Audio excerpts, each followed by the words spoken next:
හොඳයි ආයුබෝවන් දන්නේ හැමෝටම ඇහෙනවනේ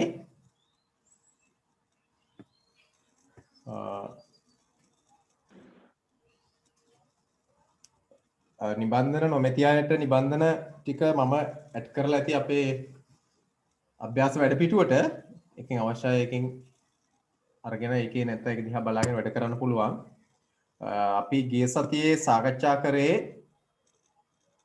ක්‍රියාපද සම්බන්ධ පාඩම එතකොට ක්‍රියාපද පාඩමේ තව එක කොටසක් අපි ප්‍රධාන මාතෘකාවක් විදිහට ඉතිරි කරගත්තා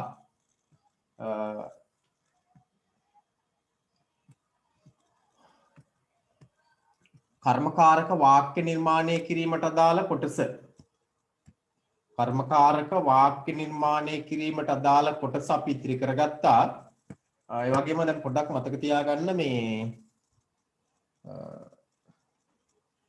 අද සමහර වෙලාවට අතරමඟදී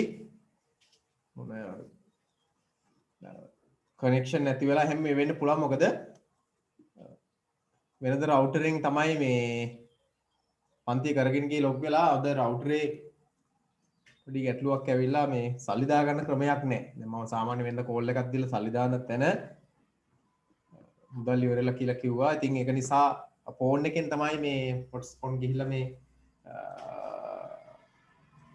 අද පන්තිය කරන්නේ. සමහරලාට ඕගොල්ලෝ අපහැදිතා ඉන්න පුළුවන්. නිකන් හරි මේ ලොග් අවුට් වුණොත් කලබල වෙන්න එපා. ආපහු පරණ ලින්ක් එකට ගිහිල්ලා එන්න එපා. ලින්ක් එක දානකන් ඉඳලා එන්න. එහෙම හදිස්සි හරි එහෙම දෙයක් වුණොත් හරිනේ හරි ඊළඟට අපි ගිය සතියේ සාකච්ඡා කරා මේ ක්‍රියාපද පාඩමේ ක්‍රියාපද වර්ග 7ක් අවසන් කරා ගිය සතියේ විද්‍යාප ක්‍රියාපද වර්ග 7 අද අපි අපේ අවසාන ක්‍රියාපද වර්ගය ඉතිරි වෙලා තියෙන අපිට කරන්න ඒ තමයි කර්ම ක්‍රියා කියන ක්‍රියාපද වර්ගය. එතකොට කර්ම ක්‍රියා කියන ක්‍රියාපද වර්ගය අනික් ක්‍රියාපදවලට සාපේක්ෂව ටිකක් ඔයගොල්ලෝ වැඩි අවධානයක් දෙන්නට ඕන. හේතුව තමයි මේ ක්‍රියාපද වර්ගයේදී අපි ඉගෙන ගන්නේ උදේ ක්‍රියාපදයක් විතරක් නෙවෙයි. ක්‍රියාපදයක් නිර්මාණය කරන ආකාරය විතරක්ම නෙවෙයි. විශේෂයෙන්ම මතක තියාගන්න මම ගිය සතියේ ඔයගොල්ලන්ට කිව්වා මේ ක්‍රියාපද ඉගෙන ගනිද්දී අපි ක්‍රියාපද ඉගෙන ගන්න අතරේ වාක්‍ය රීති ටිකක් ඉගෙන ගන්නවා කියලා. ක්‍රියාපද ඉගෙන ගන්න අතරේ ක්‍රියාපද හා බැඳුණු වාක්‍ය රීති ටිකක්. එතකොට ඒ වගේ තවත් එක ප්‍රධාන මාතෘකාවක් තමයි කර්ම ක්‍රියාපද කියලා කියන්නේ. එතකොට කර්ම ක්‍රියාපද ඉගෙන ගන්නවා විතරක් නෙවෙයි අද දිනේ. කර්ම ක්‍රියාපදත් එක්ක අපි ඉගෙන ගන්නවා වාක්‍ය රීති. වාක්‍ය රීති කොටසක් ඉගෙන ගන්නවා. ඒ නිසා හැම කෙනෙක්ම මතක තියාගන්න වාක්‍ය රීති ඉගෙන ගන්න අතරේ අපි ක්‍රියාපද එක්ක වාක්‍ය රීති ඉගෙන ගන්න මේ වෙලාවේ අපි දැක්කා ක්‍රියාපද වර්ග 8න් පළවෙනි ක්‍රියාපද වර්ගය උනේ ත්‍රිකාලික ක්‍රියාවලදී අපි ක්‍රියාපද ඉගෙන ගනිද්දී අපි වාක්‍ය රීති දෙකක් ඉගෙන ගත්තා. වාක්‍ය රීති දෙකක් අපේ ත්‍රිකාලික ක්‍රියාපද යටතේ ඉගෙන ගත්තා. ඔයගොල්ලන්ට මතක ඇති කාල භේදය තුනක් ඉගෙන ගත්තා. කාල භේදය, වචන භේදය, පුරුෂ භේදය කියන කොටස් තුන ඉගෙන ගත්තා. එතකොට ඒ වගේ අපි අනික් ක්‍රියාපද වලට අසම්භාව්‍ය ක්‍රියාවද රීති ඉගෙන ගත්තා, ප්‍රයෝජ්‍ය ක්‍රියාවද රීති ඉගෙන ගත්තා, වාක්‍ය රීති. එතකොට ඒ වගේ තවත් එක ක්‍රියාපද වර්ගයක් විතර ගත්තාම කර්ම ක්‍රියාපද. කර්ම ක්‍රියාපද යටතේත් අපි වාක්‍ය රීති ටිකක් වාක්‍ය රීති ප්‍රධාන වශයෙන් තුනක් හදාරනවා. ඒක නෙමෙයි මෙතන වැදගත්කම තියෙන්නේ.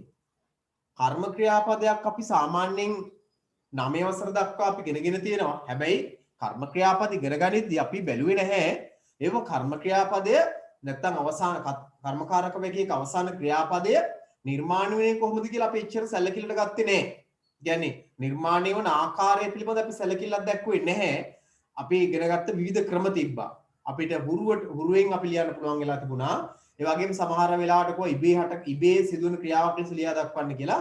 ඊළඟට මෙන්න මේ වගේ සාමාන්‍යයෙන් අර තියරි නොවන සාමාන්‍ය ව්‍යවහාරමය යෙදුම් ඔස්සේ නැත්නම් භාවිතයන් ඔස්සේ තමයි අපි අවසාන ක්‍රියාපදයේ කර්මකාරක වැකියක නිර්මාණය කරන්න පුරුදු පුහුණු වෙලා තිබුණේ. එතකොට අද මේ ඉගෙන ගන්න කොටසත් එක්ක ඔයගොල්ලෝ මතක තියාගන්නට ඕන කර්ම ක්‍රියාපද වාක්‍යක යෙදෙන්නේ කොහොමද නැත්නම් මේ වාක්‍යකේ දෙන කර්ම ක්‍රියාපදයක් නිර්මාණය වෙන්නේ කොහොමද කියන එකත් අද දිනේ අපි ඉගෙනගෙන අවසන් කරන්නට ඕනේ. ඒ නිසා මතක තියාගන්න කර්ම ක්‍රියාපදයක් මේ මෙපමණ කාලයක් ඉගෙන ගත්ත විදිහට නෙමෙයි කර්ම ක්‍රියාපද නිර්මාණය වන්නා වූ ආකාරයත් අපි අද දිනේ සාකච්ඡා කරගන්න. ඉතින් ඔබ සමහරලාට මේ ක්‍රමය මීට පූර්ව ඉගෙනගෙන නැති වෙන්නට පුළුවන්. එතකොට ඔබ ඉගෙන ගන්න එකම අවස්ථාව අවසාන අවස්ථාව වෙන්නත් පුළුවන්.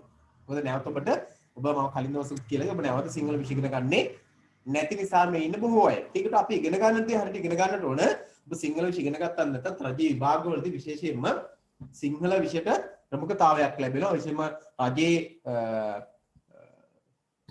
රැකියාවක් සඳහා යද්දී ප්‍රධාන වශයෙන් අපි දන්නවා අපි කතා කරලා තිනවා සිංහල විෂය සමත් වීම අත්‍යවශ්‍යයි. විශේෂයෙන්ම සම්මානයක් එක්ක ප්‍රධාන වශයෙන්ම ඒ වගේම අනිත් කාරණාව තමයි සිංහල විෂයක් විදිහටම තරඟ විභාගවලදී භාවිතා වෙනවා. ඒවත් සාමාන්‍යයෙන් මතක තියාගන්න. එතකොට ආය කොටසක් ඉතිරි කරලා තව පාරක් ඉතිරි කරලා ඉගෙන ගන්න නෙමෙයි අපි සම්පූර්ණ තියරි කොටසම මෙතනදී අපගේ අවධානයට යොමු කරනවා. ඒක මතක තියාගන්නට ඕන කාරණාවක්. හරිනේ? හැමෝම මේ නිබන්ධනයේ හැමෝම ගන්න අරගෙන නිබන්ධනයේ නැති අයට පුළුවන් සමහරලාට මගේ වෙනත් පන්තිවල දරුවෝත් ඉන්නවා. ඒක නිසා නිබන්ධනයේ ඉල්ලන්න එහෙම නිබන්ධනයේ නැති අය ඉන්නවා නම් WhatsApp එතකොට මට පුළුවන් නිබන්ධනය ලබා දෙන්න.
හොඳයි. මේ එතකොට බලමු අපි මේ කොටස කොහොමද කියලා.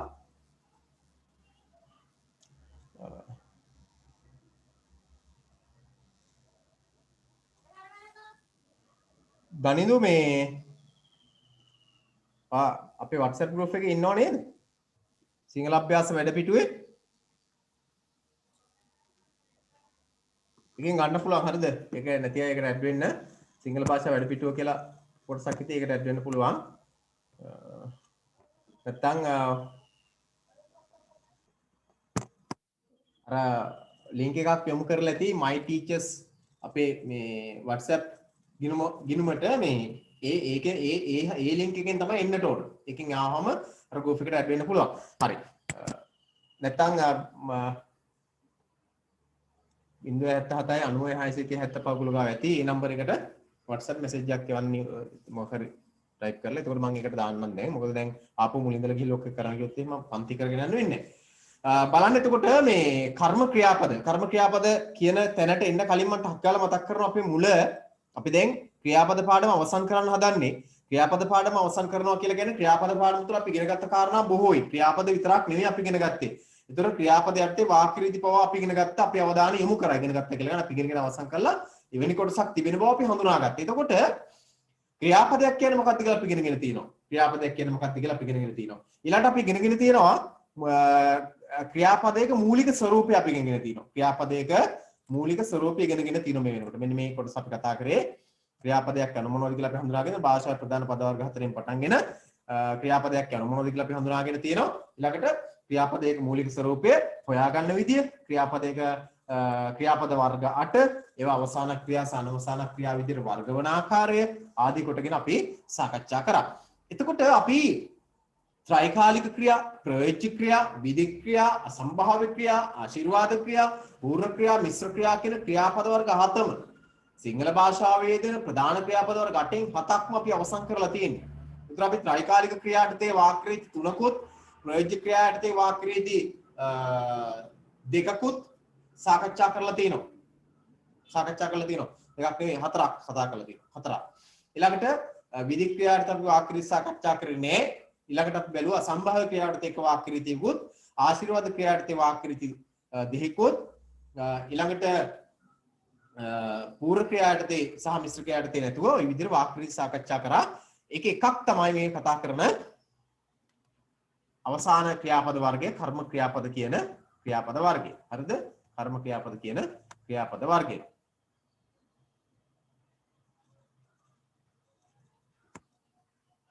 ඊළඟට බලන්න එතකොට අපිට අදාළ ක්‍රියාපද වර්ගය අපි යමු ටක් ගාලා අද සාකච්ඡා කරලා අවසන් කරගන්න ඕන ඉක්මනින්. ඒ තමයි කර්ම ක්‍රියාපද. දැන් කර්ම ක්‍රියාපදයක් අපිට අවශ්‍ය කරන්නේ ඇයි කියලා අපෙන් ඇහුවොත් අපි ත්‍රිකාලික ක්‍රියාපදයක් අපිට අවශ්‍ය කළේ කර්තෘකාරක වාක්‍යක අවසාන ක්‍රියාව උක්තයට ගැළපෙන ලෙස සහ කාලයට උචිත ලෙස ලියන්න. කාලයටයි උක්තයට ගැළපෙන ආඛ්‍යාතය හදා ගන්නයි තමයි අපි ත්‍රිකාලික ක්‍රියා ඉගෙන ගත්තේ. කාල තුනින් අපි ත්‍රිකාලික ක්‍රියා කියලා කියන්නේ කාල තුනින් අපි ක්‍රියාපදයක් ලියන්න දැන් දන්නවා. ඊට අමතරව අපි උක්තයට ගැළපෙන ලෙස ආඛ්‍යාතය නිර්මාණය කරගන්න ඇත්ත සැබෑ ස්වභාවයත් අපි හඳුනාගත්තා. එතකොට කර්ම ක්‍රියාවලත් එහෙමයි කර්මකාරක වාක්‍යයක් නිර්මාණය කරනවා. කර්මකාරක වාක්‍යයක් නිර්මාණය කරනකොට එම කර්මකාරක වාක්‍යයේ අවසාන ක්‍රියාපදේ කියන්නේ කර්ම ක්‍රියාපදේ නිවැරදිව නිර්මාණය වෙන්නේ කොහොමද? නිර්මාණය කරගන්නේ කොහොමද කියලා තමයි මේකදී අපි සාකච්ඡා කරන්නේ. එතකොට අපි ධර්ම කර්මකාරක වාක්‍යයක් කියලා කියන්නේ අවසාන ක්‍රියාවමගේ කියන පදයේ එහෙම නැත්නම් උක්ත වන පදයේ කර්ම පදේ වෙන අවස්ථාවල අන්නේ වෙලි වාක්‍ය වලට අපි කියන කර්මකාරක වාක්‍ය කියලා. එතකොට ඉරක් ඇඳගෙන මේ කොටසට ඉරක් ඇඳ ගන්න ඕගොල්ලෝ කිසියම් වාක්‍යයක ඇති කර්මපදේ උක්ත කරන ක්‍රියා. මෙන්න මේ කොටසට විතරක් ඉරක් ඇඳ ගන්න. කිසියම් වාක්‍යයක ඇති කර්මපදේ උක්ත කරන ක්‍රියා. මොකක් හරි වාක්‍යයක කර්මපදයක් උක්ත කරනවා නම් අපි ඒකට කියනවා කර්ම ක්‍රියා නැත්නම් කර්මකාරක ආඛ්‍යාතය ලෙස. කර්ම ක්‍රියා කියන නැත්නම් කර්මකාරක ආඛ්‍යාතය. එහෙනම් මට කවුරු හරි කියන්න කිසියම් වාක්‍යයක ඇති කර්තෘපදේ උක්ත කරන ක්‍රියාවලට කියන නම කියන්න. කිසියම් වාක්‍යයක ඇති කර්තෘපදේ උක්ත කරන ක්‍රියා.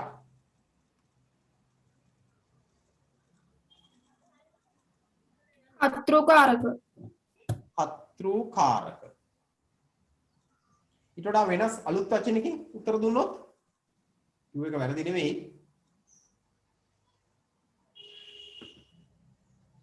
අපි එහෙම එකක් ඉගෙන ගත්තා පටන් ගන්නකොට මොකක්ද? ත්‍රිකාලික ක්‍රියා කියන්නේ. එහෙනම් කිසියම් වාක්‍යයක ඇති කර්තෘපද යුක්ත කරන ක්‍රියා ත්‍රිකාලික ක්‍රියා ලෙස හඳුනා ගන්න.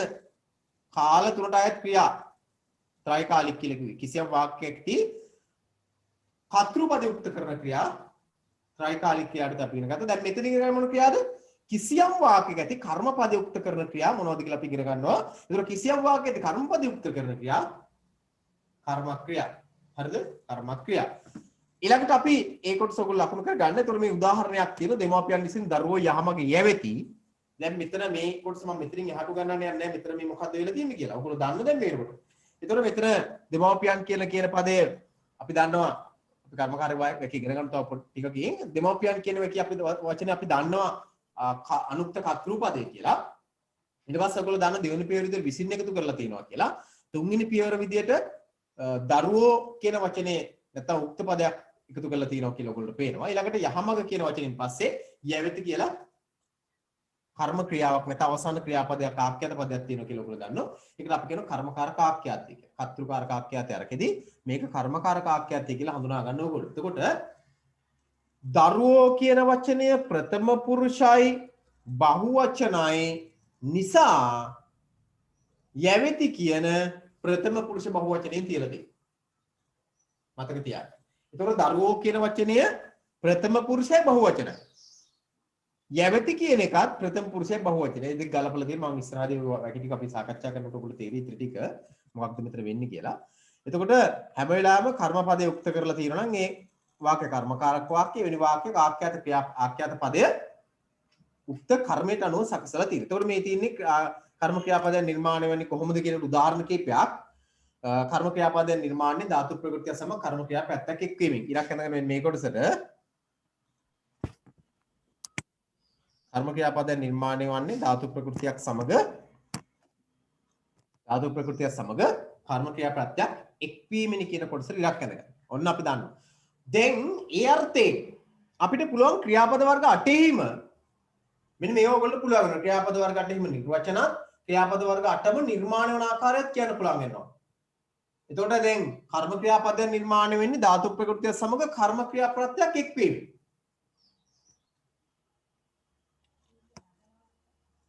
කර්ම ක්‍රියාපදයන් නිර්මාණය ධාතු ප්‍රකෘතිය සමග කර්ම ක්‍රියාප්‍රත්‍යක් එක්වීමෙන්. අන්න අපි ඉගෙන ගන්න හදනවා අද දිනේ මොනවද ඒ කර්ම ක්‍රියාප්‍රත්‍ය කියලා? මොනවද ඒ කර්ම ක්‍රියාප්‍රත්‍ය කියලා? අපි දැක්ක කර්තෘකාරක වාක්‍ය 18ක් අපිට හදන්න පුළුවන් වුණා කර්තෘකාරක ප්‍රත්‍ය නැත්නම් ත්‍රිකාලික ක්‍රියාප්‍රත්‍ය භාවිතී. කර්මකාරක වාක්‍යයත් එහෙමයි. කර්මකාරකත් ප්‍රත්‍ය 18ක් තියෙනවා කාලතුරට අදාළව. එතකොට මේ ප්‍රත්‍ය 18න් අපිට පුළුවන් වෙන්නට ඕන වාක්‍ය 18ක් නිර්මාණය කරන්න. මම කට ඉඳ තියලා තියෙනවා අපි ඒක බලමු. හැමෝටම එකපාරට මෙන්න කියන දේ කරගන්න බැරි වෙයි. පුළුවන් අයත් ඉන්නවා, බැරි අයත් ඉන්නවා. උත්සාහ කරන එක තමයි කරන්නට තියෙන්නේ. ඒක හරිද? යනුව අපි බලනවා කර්ම ක්‍රියාපදයන් නිර්මාණය වෙන්නේ ධාතු ප්‍රකෘතියක් සමග කර්ම ක්‍රියා ප්‍රත්‍යක් එක්වීමෙන් කර්ම ක්‍රියා ප්‍රත්‍යක් එක්වීමෙන් තමයි කර්ම ක්‍රියාපදයක් නිර්මාණය වෙන්නේ. ඒක නිර්වචන. නිර්වචන දෙකයි ඔයගොල්ලෝ දැන් මෙතන ඉගෙන ගන්න. එතකොට මම කිව්වා කර්ම ක්‍රියාපද නිර්මාණය වෙන්න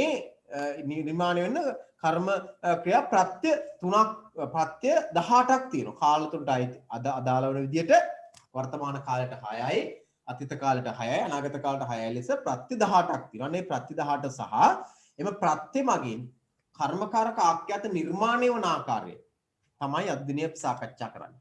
මෙන්න මේ බෙදීම නම් අනිවාර්යෙන් මතක තියෙන්නට ඕන. මේ වර්ග කිරීම. මේ වර්ග කිරීම නම් අනිවාර්යෙන් මතක තියෙන්නට ඕන. මූලික වර්ග කිරීම තමයි වචන ભેදය. ඊළඟට පුරුෂ ભેදය. කර්මකාරක ප්‍රත්‍ය වචන ભેදයෙන් වර්ග කරන්න පුළුවන් පුරුෂ ભેදයෙන් වර්ග කරන්න පුළුවන්. කර්මකාරක ප්‍රත්‍ය වචන ભેදයෙන් වර්ග කරන්න පුළුවන් පුරුෂ ભેදයෙන් වර්ග කරන්න පුළුවන්. අපි ගත්තාම පුරුෂ ભેදය ගත්තාම උත්තම පුරුෂ මධ්‍යම පුරුෂ ප්‍රථම පුරුෂ කියලා තියෙනවා. වචන ભેදය ගත්තාම ඒක වචන බහුවචන කියලා තියෙනවා.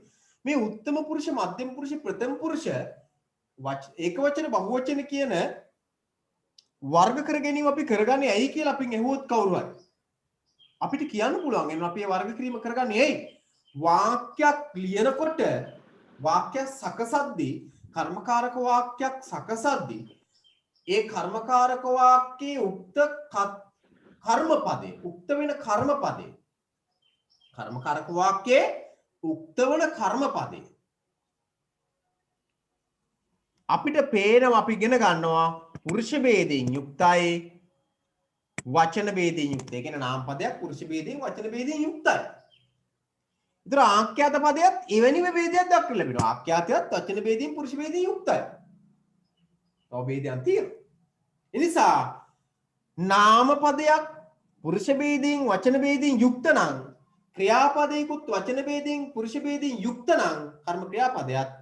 එතකොට නාම පදයට අයිති වන පුරුෂ ભેද පුරුෂයන් සහ වචනෙන් නාම පදයට අයිති පුරුෂ ભેදයෙන් සහ වචන ભેදයට අනුව තමයි ක්‍රියාපදයක් සකසන්න ඕනේ කියන එක මෙතනදී අනිවාර්යෙන් මතක තියාගන්න. එතකොට උත්තම පුරුෂ නාම පද තියෙනවා, මධ්‍යම පුරුෂ නාම පද තියෙනවා, ප්‍රථම පුරුෂ නාම පද තියෙනවා. ඒ උත්තම පුරුෂ, මධ්‍යම පුරුෂ, ප්‍රථම පුරුෂ නාම පද වචන ભેදය අනුව ඒක වචන බහුවචන කියලා වර්ග කරන්නත් පුළුවන්. වචන ભેදය අනුව ඒක වචන බහුවචන කියලා වර්ග කිරීමේ හැකියාවක් තියෙනවා. ඒතර මේ දෙක තමයි මෙතනදී අපේ අවධානය යොමු කරලා තියෙන්නේ වචන ભેදය, පුරුෂ ભેදය කියලා.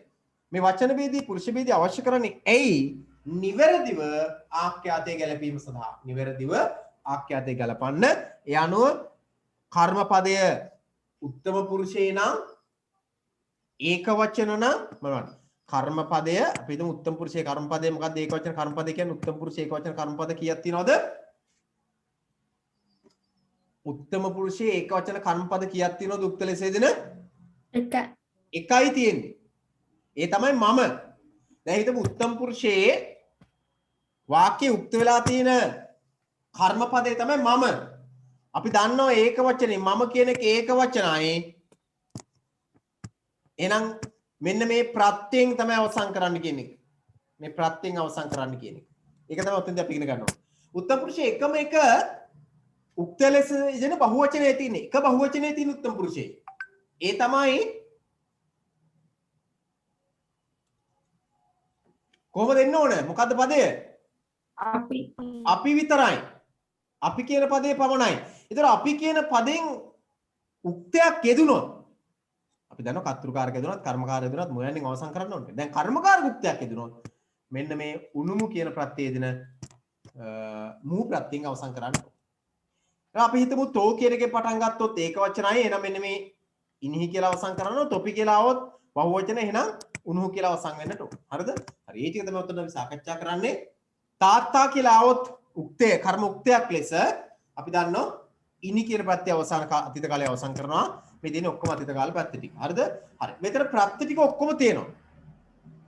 ඉනිමි උනුමු ඉනිහි උනුහු ඉනි උනු. ඉනිමි උනුමු ඉනිහි උනුහු ඉනි උනු. එතකොට නට දාන ඉනිමි නැටි නිමි. දැන් ඕක මම කියන එකත් එක්ක යෙදෙන්නේ නැහැ. ඒක වෙනම ඉගෙන ගන්න ඕන එකක් නේ. මොකද මම කියන එකට කිසිසේත්ම නටනවා කියන අර්ථය ගන්න බෑ. හරිද? මම කියන එකට ගන්න බෑ. ඊළඟට උනුමු කියන එක ගත්තොත් ඒත් එහෙම අපි කියන එක නට දාන උනුමු නැටුනුමු නැටුනුමු. මධ්‍යම පුරුෂය ගත්තොත් නට දාන ඉනිහි හදන්න ඉක්මන් කරලා නැටිනිහි. දැන් ඔක බරපතල ලෙස ගන්න එපා. අයියෝ මේක නම් මට නම් හිතා ගන්නත් බෑ. එහෙම එච්චර බරපතල විදිහට ගන්න එපා. තාම සරල එකක්. නොතේරුනොත් ආපහු WhatsApp එකකින් ආන්න මම ඔයගොල්ලන්ට ආපහු කියනවා. කියලා දෙනවා අවශ්‍ය අයට. හරිද? ඉස්තන් සම්පූර්ණ කරගෙන යමු අපි. නට දන ඉනිහි නැටිනිහි නැටිනිහි. නට දන උනුහු නැටුනුහු නැටුනුහු. මේවට ලියන්න ඕන නට දන ඉනිහි මෙතෙන්ට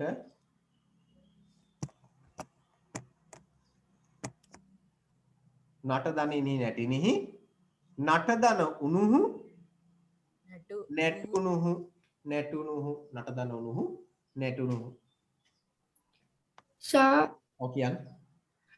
දැන් මෙතන අපි මම නේද උක්ත කරලා ගන්න ඕන ඒ කර්මය විදිහට. එතකොට එතකොට ඒ වාක්‍යයක් හදනකොට විසින් මම නටිනෙමි එහෙමද ලියන්න ඕන? දැන් අන්න ඒක තමයි මම දැන් කලින් චුට්ටක් ඔයාලට පැහැදිලි කරේ. දැන් නටනවා කියන එක මම කියන එකට ගන්න බෑනේ. මම කියන එක කර්ම උක්තයක් විදිහට නටනවා කියන එකත් එක්ක එදෙන්නේ නැහැ. දැන් අපි මෙන්න මෙහෙම වෙන උදාහරණයක් මම මෙතන මේ ප්‍රත්‍ය ගන්නලා ක්‍රියාපදයක් ගොඩනගන විදිහ විතරයි කියලා තියෙන්නේ. මම වෙනින් උදාහරණයක් ඔතන ගන්නකො මෙහෙම. දැන් විදුහල්පතිතුමා විසින් මම අන කැඳවනවා කියන එක පුළුවන් ගන්න. ඇයි? මාව කැඳවන්න පුළුවන්. හැබැයි මාව නටනවා කියන එක එහෙම එකක් ගන්න බෑ. මම කියලා දෙන ඉස්සරහදී කර්මකාරක වාක්‍ය ලියනකොට. මෙතන මතක තියාගන්න වැකිවල යොදන්න යන්න එපා. මෙතන ප්‍රත්‍ය ගණන ආකාරය විතරක් හදාරන්න. ප්‍රත්‍ය ගණන ආකාරය විතරක් හදාරන්න. උදාහරණ මම දැන් ඔයගොල්ලෝ කිව්වා විදුහල්පතිතුමා විසින් මම කැඳවිනිමි කැඳවිනිමි. එතකොට අර කැඳවනවා කියන එක පුළුවන් මට අදාළ කරලා ගන්න. ඊළඟට දෙමව්පියන් විසින් මම පැසසිනිමි මම පැසසුවා. පසසන්න පුළුවන් මම. එහෙම පුළුවන්. ඒ වගේ දේවල් පුළුවන්. සමහර ක්‍රියාපද බෑ. දැන් නටනවා කියන එක මට අදාළ කරගන්න බෑ. අර කැඳවනවා ඒ වගේ මට වෙන්න පුළුවන් දේවල් විතරයි පුළුවන්. මම අර අකර්මක සකර්මක කියන කොට සාකච්ඡා කරනවා. දැන් එහෙම මතක තියාගන්න මෙතන වාක්‍යවල දැනගන්න එපා මේ නටනවා කියන එක. මොකද කිසිසේත්ම ඔයගොල්ලන්ට සමහර පද නිර්මාණය කරන්න බෑ වාක්‍යවල. නටනවා කියන එක බෑ මමත් එක්ක අපිත් එක්ක ගන්න. නේ? හරි. ඊළඟට මම ඉතින් ඉස්සරහට යනවා මේ නට දනුහු නැටුනුහු ඊළඟට ඔන්න ඉතිරි ටික නම් හොඳට මතක තියාගන්න. දැන් උත්තම පුරුෂ මධ්‍යම පුරුෂ නැති වුණාට අනික් ඒවා නම් ඒ කියන්නේ ප්‍රථම පුරුෂයේ ගැටලුවක් වෙන්නේ නැහැ. ප්‍රථම පුරුෂ ඕනම නාම පදයක් මේ කියන එකත් එක්ක ගලපලා ගන්න පුළුවන්. බලන්න. නට දන ඉනි ඔන්න මයන්නක් තියෙන තැන වැඩි. නට දන ඉනි ඉනිම කියලා තියෙනනේ මෙන්න මේ මයන්න වැඩි එකක්. එතන තියෙන මේ මයන්න වැඩි එකක්.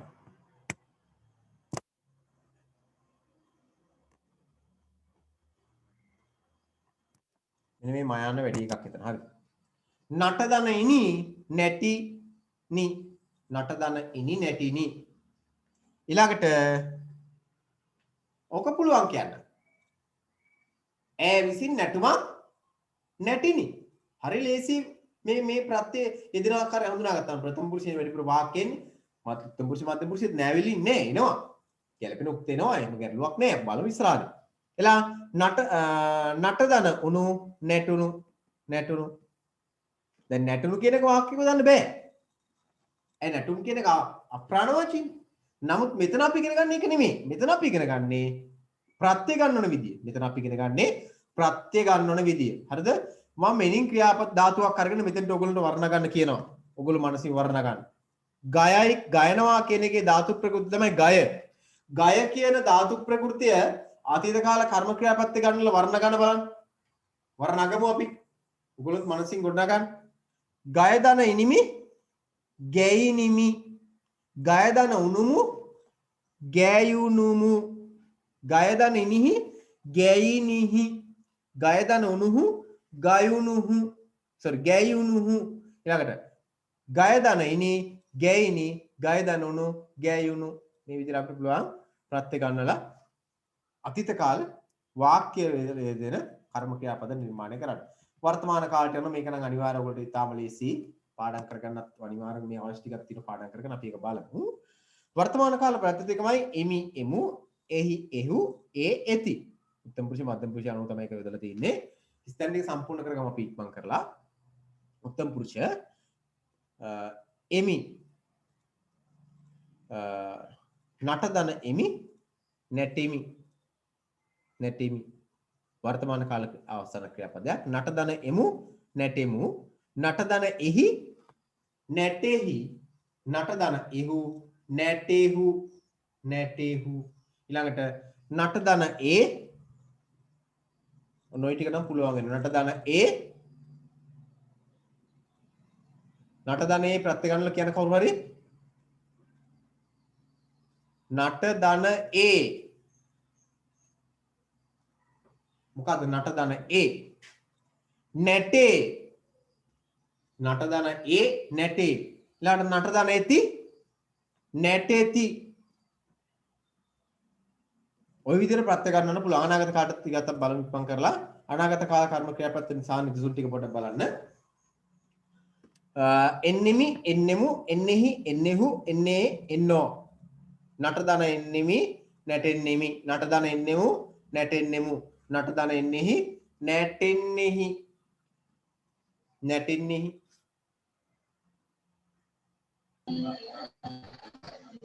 නටදන එන්නෙහු නැටෙන්නෙහු නැටෙන්නෙහි. නටදන එන්නේ නැටෙන්නේ නැටෙන්නේ නැටෙන්නේ කියලා ලියලා වරහන්න තියලා පොඩි ය කියන ප්‍රත්‍ය වාක්‍ය සංකල්ප ය කියන නිපාතේ නටදන එන්නේ නැටෙන්නේ නටදන එන්නේ නැටෙන්නේ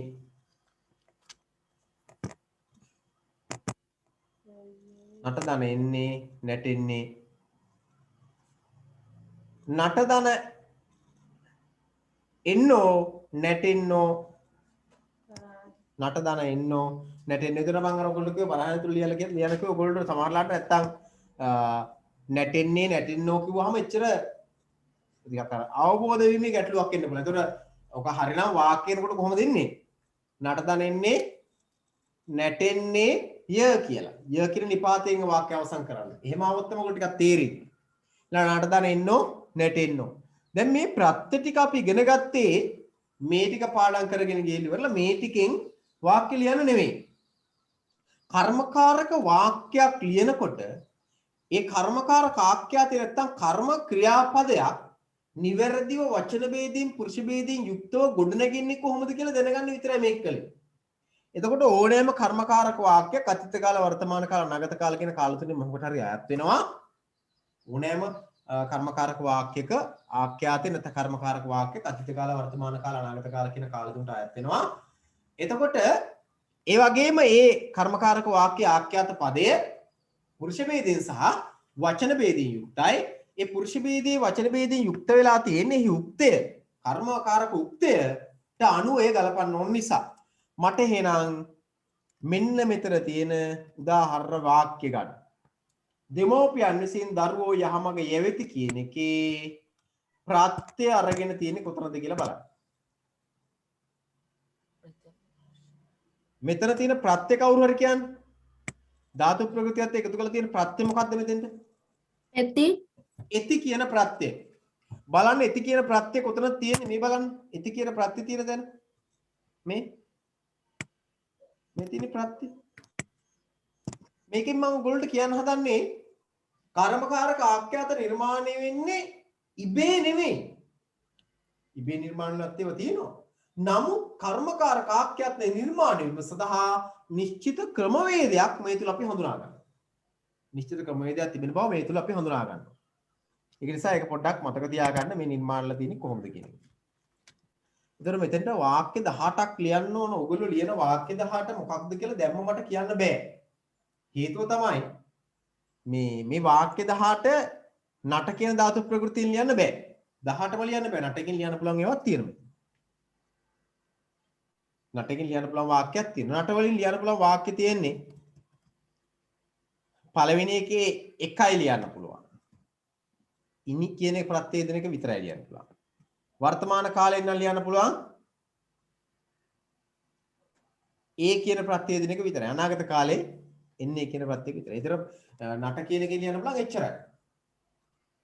හැබැයි විදුහල්පතිතුමා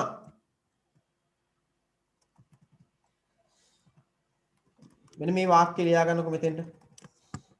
මෙන්න මේ පළවෙනි වාක්‍ය විතර මේ වාක්‍ය ලියා ගන්නකො මෙතෙන්ට. අංක 1ට ලියා ගන්න මේ වාක්‍ය බලන්න ඔයගොල්ලන්ට මේකෙන් මේ වාක්‍ය 18ම හෝ උපරිම ප්‍රමාණයක් ගොඩනගා ගන්න පුළුවන්ද කියලා. බලන්න මෙන්න මෙතෙන්ට ලියන්න. කෙටියෙන් ලියන්න.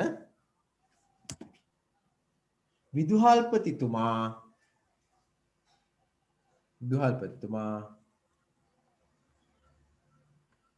විසින්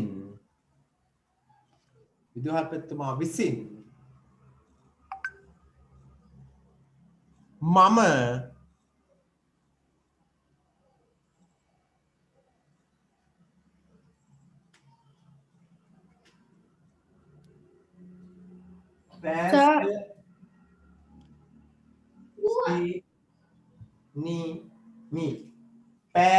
පැසසීනිමි. දැන් මේ ආඛ්‍යාත ලියන්න පුළුවන් එකම ක්‍රමේ නෙමෙයි. මේ ආඛ්‍යාත අපිට කොහොමද අවිදිර ලියන්න පුළුවන්? කොහොමද ලියන්න පුළුවන්? ලබපත් ධාතුවකට පසසන ලදි කියලා සරලව ලියන්න පුළුවන්. පසසන ලදි කියලා. එහෙම ලියන්න පුළුවන් සරලව. හරිද? මේතන මේ ඔයගොල්ලෝ තේරුම් ගන්න මේ කර්මකාරක වාක්‍ය ලියන විදිය නෙවෙයි මේ ඉගෙන ගන්න. මේ අපි බලන්නේ කර්මකාරක වාක්‍ය ලියන විදිය නෙවෙයි. කර්මකාරක වාක්‍ය ආඛ්‍යාතයේ ගොඩනගෙන එක ක්‍රමයක් අපි මේ බලන්නේ තියරි ක්‍රමයක්. ඒතර එකම ක්‍රමය මේක නෙවෙයි. තව ක්‍රම තියෙනවා ආඛ්‍යාත ගොඩනගන. හැබැයි මෙතන අපි බලනවා අපි අවධානය යොමු කරනවා මෙතනදී. මොකටද අවධානය යොමු කරන්නේ? කර්මකාරක ආඛ්‍යාතයක් හරියට නිර්මාණය කරගන්නේ කොහොමද කියලා මොකක් හරි නිශ්චිත ක්‍රමයක් තියෙනවා. අන්නේ ක්‍රමය මේ බලන්න. නිශ්චිත ක්‍රමය මොකක්ද කියලා බලන්නේ. අන්න බලන්න. පසස කියලා කියන්නේ පුතේ ධාතු ප්‍රකෘතියනේ. පසස දන ඉනිමි කියන දෙක එකතු වෙලා තමයි පැසසිනිමි කියලා හැදුනේ. ගැටලුවක් තියෙනවා ඒකට හරිය. අහන්න. ලබ ධාතුව එකතු කරලා හැදුවත් ඒ වාක්‍ය වැරදිද? නෑනේ. දැන් මේ කර්ම දැන් ඒක තමයි මම කිව්වේ දැන් ඔයගොල්ලන්ට. මෙතන මම සාකච්ඡා කරන්නේ කර්මකාරක ආඛ්‍යාතයක් ඍජුව ධාතු ප්‍රකෘතියට ප්‍රත්‍ය ගන්නව ලියන විදිය. මොකක්ද? කර්මකාරක ආඛ්‍යාතයක් ඍජුව ධාතු ප්‍රකෘතියට කර්මකාරක ප්‍රත්‍ය ගන්නව ලියන එක. කියන්නේ වෙන මොනවත් එකතු කරන්නේ නැහැ. මොනව විතරද එකතු කරන්නේ? ධාතු ප්‍රකෘතියට කෙලින්ම එකතු කරන මේ කර්මකාරක ප්‍රත්‍ය. වෙන මොනවත් එකතු කරන්නේ නැහැ. ඊට පස්සේ අපි අර ඔයගොල්ලෝ දැන් ඇහුවනේ ධාතු ප්‍රകൃතියට මේ තාමුනේ ඔප්පුලුවා. දැන් මේ බලන්න. දැන් පසස කියන මේ ටික මේක ඉගෙන ගත්තා හිතුවේ පුළුවන්. පසස කියලා කියන්නේ ධාතු ප්‍රകൃතිය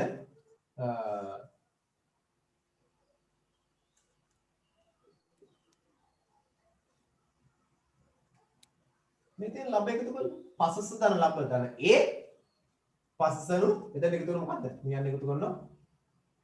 පසසනු ලැබේ කියලා. ඒක වෙනම එකක්. ඒක මෙතෙන්ට අදාළ නැහැ. ඒක කර්මකාරක වාක්‍යලියත් ඉගෙන ගන්න ක්‍රමයක්. මෙතනදී අපි ආගේ අවධානය යොමු කරන්නේ එකම එකයි මතක තියාගන්න. වෙන කිසිදු ප්‍රත්‍යක් ගන්නවන්නේ නැතිව ධාතු ප්‍රകൃතියකට ඍජුවම කර්මකාරක ප්‍රත්‍යක් එකතු කරලා වාක්‍යයත් හදාගන්න විදිය කර්මකාරක වාක්‍යයත් හදාගන්න විදිය කර්මකාරක වාක්‍ය කොටසදී අපි ওই ලබ ධාතු ප්‍රകൃතිය නු එකතු කිරීම ওই කියන එකතු කිරීම කරලා වාක්‍යයත් ගොඩනගා ගන්න. ඒ කියන්නේ කර්මකාරක වාක්‍යයත් ගොඩනගා ගන්න ආකාර හතරක් අපි ඉගෙන ගන්නවා ඊට පස්සේ. තුනක් ඉගෙන ගන්න ඉතින්දී. මේක තමයි පළවෙනි එක. මේක ඉගෙන ගත්තොත් තමයි ඊළඟට පුළුවන් වෙන්නේ. ඊළඟ එක ප්‍රයෝජනවත් වෙන්නේ. ඒ කියන්නේ මේ ඉගෙන ගන්න පුතේ මතක තියාගන්න මේ කනාවට ගිහිල්ලා ආක්‍යයන් නිර්මාණය කරන විදිය නෙමෙයි. හරියටම කර්මකාරක ආක්‍යයන් නිර්මාණය කරන විදිය. ඒ කියන්නේ කර්මකාරක ආක්‍යයන් නිවැරදිව හදන්නේ කොහොමද? ඒ කියන්නේ කොහොමද කියලා අපෙන් අහුවොත් එහෙම අපිට දැන් කාට හරි කියලා දෙන්න පුළුවන් වෙනවා. කොහොමද අපි ධාතු ප්‍රകൃති කොහොමද අපි කර්මකාරක ආක්‍යයන් හදන්නේ? ධාතු ප්‍රകൃතියකට කර්මකාරක ප්‍රත්‍යක් එකතු කරලා. එම කර්මකාරක ප්‍රත්‍ය කීයක් තියනවද? එවැනි කර්මකාරක ප්‍රත්‍ය කීයක් තියනවද? 18ක්. 18ක් තියෙනවා. කර්මකාරක ප්‍රත්‍ය තියෙනවා 18ක්. එතකොට අපි මේ කර්මකාරක ප්‍රත්‍ය 18 ආපහු වර්ග කරන්න පුළුවන් අපිට කාල තුනකට. අතීත කාල ප්‍රත්‍ය 6යි, වර්තමාන කාල ප්‍රත්‍ය 6යි, අනාගත කාල ප්‍රත්‍ය 6යි. ඒතර අතීත කාල කර්මකාරක වාක්‍යයක් හදනකොට මේ ප්‍රත්‍ය 6යි. වර්තමාන කාල කර්මකාරක වාක්‍යයක් හදනකොට ඒ වර්තමාන කාල ප්‍රත්‍ය 6යි. අනාගත කාල වාක්‍ය හදනොත් මේ අනාගත කාල ප්‍රත්‍ය 6යි. තවත් කෙටි කරලා දක්වනවා නම් එතකොට අපිට කියන්න පුළුවන් අතීත කාලේ ඒක වචන හදනකොට 3යි. අතීත කාල බහුවචන හදද්දී ප්‍රත්‍ය 3යි. වර්තමාන කාලේ ඒක වචන හදනකොට ප්‍රත්‍ය 3යි. වර්තමාන කාල බහුවචන හදනකොට ප්‍රත්‍ය 3යි. අනාගත කාලේ ඒක වචන හදනකොට ප්‍රත්‍ය 3යි. අනාගත කාල බහුවචන ප්‍රත්‍ය 3යි. එහෙම තවදුරටත් විස්තර කරන්න පුළුවන්. ඊට පස්සේ තවත් විස්තර කිරීමක් කරන්න පුළුවන්. මෙන්න මෙහෙමත් කොහොමද?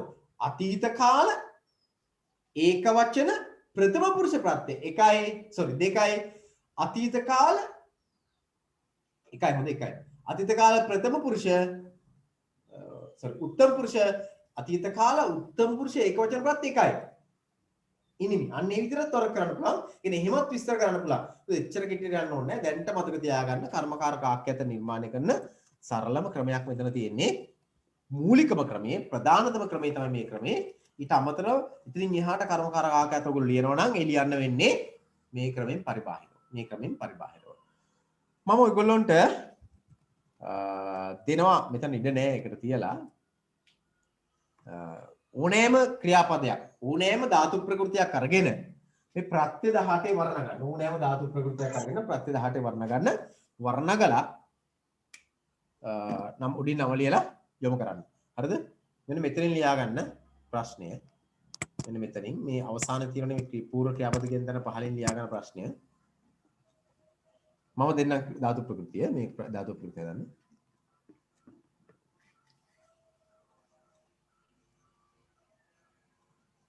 බල ධාතු ප්‍රകൃතිය ලියන්න. තරු ලකුණක් දාලා ලියුවක් කමක් නැහැ. බල ධාතු ප්‍රകൃතිය බල ධාතු ප්‍රകൃතිය ඉහත පරිදි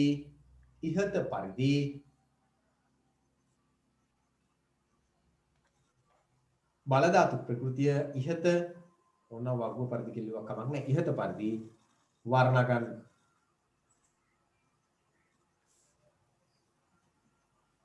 බල ධාතු ප්‍රകൃතිය ඉහත වගුව පරිදි වර්ණ ගන්න.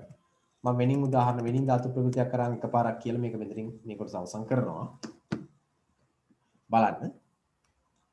උත්තම පුරුෂේ බල මම ගන්නවා ගය කියන ධාතු ප්‍රകൃතිය. ගයනවා කියන අර්ථයෙන් ගය ධාතු ප්‍රകൃතිය ගන්න. ගය ධාතු ප්‍රകൃතිය අරන් මම මේකේ වර්ණගීමක් කරනවා. ඔයගොල්ලෝ අහගෙන ඉන්නේ අනුව බල ධාතු ප්‍රකෘති ඔයගොල්ලෝ වර්ණ කරලා හදලා එවන්න. බලන්න බලදන ඉනිමි බැලිනිමි. ඔයගොල්ලොත් නිකන් කියන්නේ. එතකොට ඔයගොල්ලන්ට තේරෙනවා නම් ගැටලුවක් නැහැ. බලදන ඉනිමි බැලිනිමි. බලදන උනුමු බෑලුනුමු. බලදන ඉනිහි බැලිනිහි. බලදන උනුහු බැලුනුහු.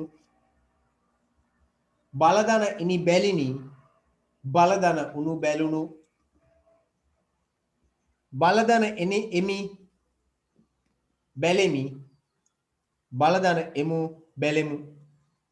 බලදන එහි බැලෙහි. බලදන එහු බැලෙහු. බලදන ඒ බැලේ. බලදන එති බැලෙති. බලදන එන්නෙමි බැලෙන්නෙමි. බලදන එන්නෙමු බැලෙන්නෙමු. බලදන එන්නෙහි බැලෙන්නේ. බලදන එන්නෙහු බැලෙන්නෙහු. බලදන එන්නේ බැලෙන්නේ. බලදන එන්නෝ බැලෙන්නෝ. ඔයගොල්ලෝට දුන්නු ක්‍රියාපදය ඔය ක්‍රියාපදයේ විදිහට වර්ණ ගන්න. ගය කියන එකත් ඒ විදිහට වර්ණ ගන්න පුළුවන්. ගයදන එන්නෙමි ගෑනිමි. ගයදන උනුමු ගෑනුමු. ගයදන ඉනිහි ගෑනිහි. ගයදන උනුහු ගෑනුහු. ගයදන ඉනි ගෑනි. ගයදන උනු ගෑනු. ගයදන එමි ගෑෙමි. ගයදන එමු ගෑෙමු. ගයදන එහි ගෑෙහි. ගයදන එහු ගෑෙහු. ගයදන ඒ ගෑෙහි. ගෑයේ. ගයදන ඉති ගෑයති. ගයදන එන්නෙමි ගෑෙන්නෙමි. ගයදන එන්නෙමු ගෑෙන්නෙමු. ගයදන එන්නෙහි ගෑෙන්නෙහි. ගයදන එන්නෙහු ගෑෙන්නෙහු. ගයදන එන්නේ ගෑෙන්නේ ය. ගයදන එන්නෝ ගෑෙන්නෝ ගෑෙන්නේ ගෑෙන්නෝ ය. ගෑෙන්නෝ ය. මේ විදිහට වර්ණ ගන්න පුළුවන් වෙන්නට ඕන. හරියටම ඔයගොල්ලෝ ඉගෙන ගත්තා නම් ඒ ඔක්කොම නැතත් ඒ ඔක්කොම ටික නැති වුණත් අවම වශයෙන් ප්‍රථම පුරුෂ ප්‍රත්‍යද 6වත් මතක තියාගන්නකො. අතීත කාල 2යි වර්තමාන කාල 2යි අනාගත කාල 2යි. අතීත කාල 2යි වර්තමාන කාල 2යි අනාගත කාල 2යි ප්‍රථම පුරුෂ ප්‍රත්‍ය ටිකවත් මතක තියාගන්න. එතකොට හරිය ලේසි කර්මකාරක ආඛ්‍යාත ගොඩ ගන්න. මොකද උකට වැඩිපුර ලැබෙන්නේ ප්‍රථම පුරුෂ උක්ත පද යෙදෙන වාක්‍ය. හරිද? හරි. කාට හරි මේ සම්බන්ධයෙන් මොන හරි ගැටලුවක් තියෙනවා අහන්න. මේ අපි ඉගෙන ගත්තේ කර්මකාරක වාක්‍ය නම් නෙවෙයි. අපි ඉගෙන ගත්තේ කර්මකාරක ආඛ්‍යාත. කර්මකාරක ආඛ්‍යාතයක් නිවැරදිව ගොඩනගන විදිය. මේ ප්‍රත්‍ය ගන්නල ඕනෑම කර්මකාරක ආඛ්‍යාතයක් ගොඩනගන්න පුළුවන්. හරි අහන කාට ගැටලුවක් තියෙනවා අහන්න ඉක්මන් කරලා. සර් අර කියපු වාක්‍යය පොඩ්ඩක් කියනවාද? මොන වාක්‍යද? අර සර් කිව්වේ විදුහල්පතිතුමා විසින්. විදුහල්පතිතුමා විසින් මම පැසසිනිමි. ඒක අතීත කාලයයි. ඔව් කියන්නේ.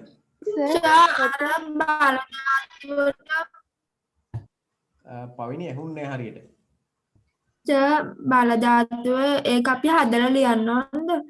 ඔව් දැන් පවනි ඔයා කියන එක මට තේරෙනවා. හරිද? දැන් ඔයා අහන්නේ බලත් එකතු කරලා අර ඔයා මේ අර අවසානයේ දුන්න එකනේ දහන්නේ. අන්තිමට දුන්නේ. හරි. ඔව් ඒක ඔයගොල්ලෝ හදන්න. කොලයක් අරගෙන ඉවරලා මේ වගුවේ තියෙන අපි දැන් මේ කතා කරන වගුවක් තිබ්බනේ. මෙන්න මේ වගුව තියෙන්නේ. මේ වගුවේ විදියට මෙන්න මේ විදියට වගුවක් නොහැදුවක් කමන්නේ. ක්‍රියාපද දැන් මේ ඔයගොල්ලෝ පේනවා මෙන්න මේ ක්‍රියාපද ටික තියෙනනේ. ඉනිමි අරම ලියන්න ඕනේ. නිකන් ඔයගොල්ලෝ ලියන්න තියෙන්නේ බැලිනිමි බලනමු අන්න ඒ වගේ 6.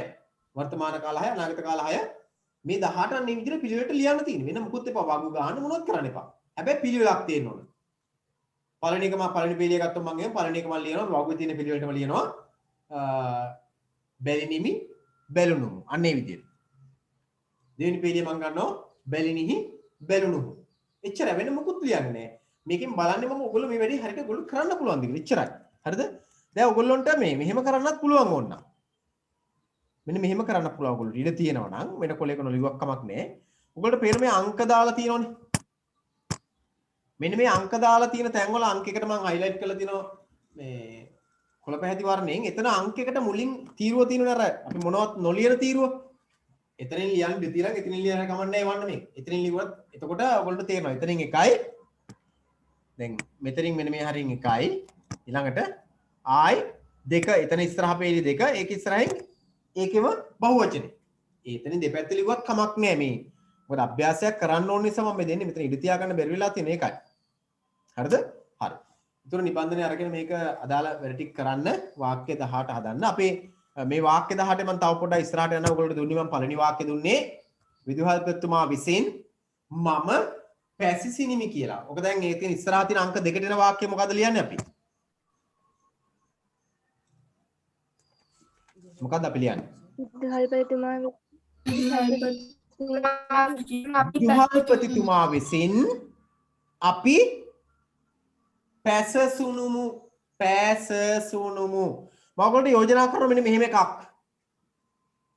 දැන් අපිට පේනවා පළවෙනි වාක්‍ය විදුහල්පතිතුමා විසින් මම පැසිසිනිමි කියලා ගත්තාම ඒ වාක්‍යයේ තියෙන සෑම පදයක්ම ඒක වචනයිනේ. සෑම පදයක්ම ඒක වචනයි. මම කියනවා මේකේ බහුවචන වාක්‍ය ටික නෙමෙයි අනික ඉදිරිපස තියෙන්නේ. ඒ ඉදිරිපස තියෙන හැම බහුවචන වාක්‍යක හැම නාම පදයක්මත් හැම එදින ක්‍රියාපදයක් බහුවචන ලියනකො. ඒ අනුව පළවෙනි වාක්‍යම ඔයගොල්ලෝ දැන් කිව්වා මොකද්ද කිව්වේ? විදුහල්පතිතුමා විසින් මම පැසිසිනිමි කියලා. දැන් ලියන්න පුළුවන් ලියන අයට මෙතනින් හරිද? විදුහල්පතිතුමා විසින් මම පැසිසිනිමි. එතන ඉස්සරහ අංක දෙක තියෙනවා. එතන මම ලියනවා බහුවචන වාක්‍ය මෙන්න මේ විදියට. මම මෙන්න මේ කියන්නේ මෙන්න මේ විදියට ලියන්න කියලා. විදුහල්පතිතුමානි. දැන් විදුහල්පතිතුමා ඒක වචනය. බහුවචන කරන විදුහල්පතිතුමා.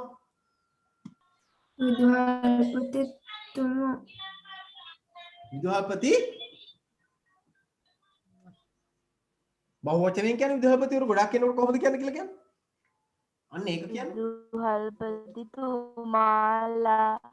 විදුහල්පතිතුමාලා. ඔයත් කමක් නැහැ. මම යෝජනා කරනවා මෙන්න මෙහෙම විදුහල්පතිවරු වගේ එකක් උක්තානුත් ભેදයක් තියෙන එකක්. උක්තානුත් ભેදයක් තියෙන එකක්. යනෝ විදුහල්පතිවරු කියන එක අරගෙන එහෙම ලියන්න බෑ විදුහල්පතිවරු කියන එකේ. හැබැයි විදුහල්පතිවරු කියන එක අරගෙන ඉවරලා බහුවචන පදයක් ගන්න කිව්වේ විදුහල්පතිවරුන් අනුක්ත කරන්න එක අපි දන්න නිසා මම කිව්වේ ඔයගොල්ලෝ ආයි ඉස්සරහට අපි ඉගෙන ගන්න. ඉස්සරහ දෙවෙනි වාක්‍යයත් ලියා ගන්නකො එතන ඉස්සරහින් ඉතින් ටික ඔයගොල්ලෝ ලියන්න. විදුහල්පතිවරුන් අනුක්ත වෙන්න ඕනේ නිසා මම කිව්වේ විදුහල්පතිවරුන් විසින් අපි විදුහල්පතිවරුන් විසින් අපි පැසසුනුමු. ලියලා ඉවරයි. දා කමක් නැහැ. ලියලා ඉවර නම් කිසි ගැටලුවක් නැහැ. හැබැයි හරියට ලියලා තියෙන්න ඕන මම මේ බහුවචන වාක්‍ය දෙන්නේ මේ වාක්‍ය ටික ලියලා ඉවර වෙලා. මොකද මම මේකම ආවට ගියත් නෙමෙයි මම මේ කියන්නේ බහුවචන ලියන්න කියලා මේ වාක්‍යය.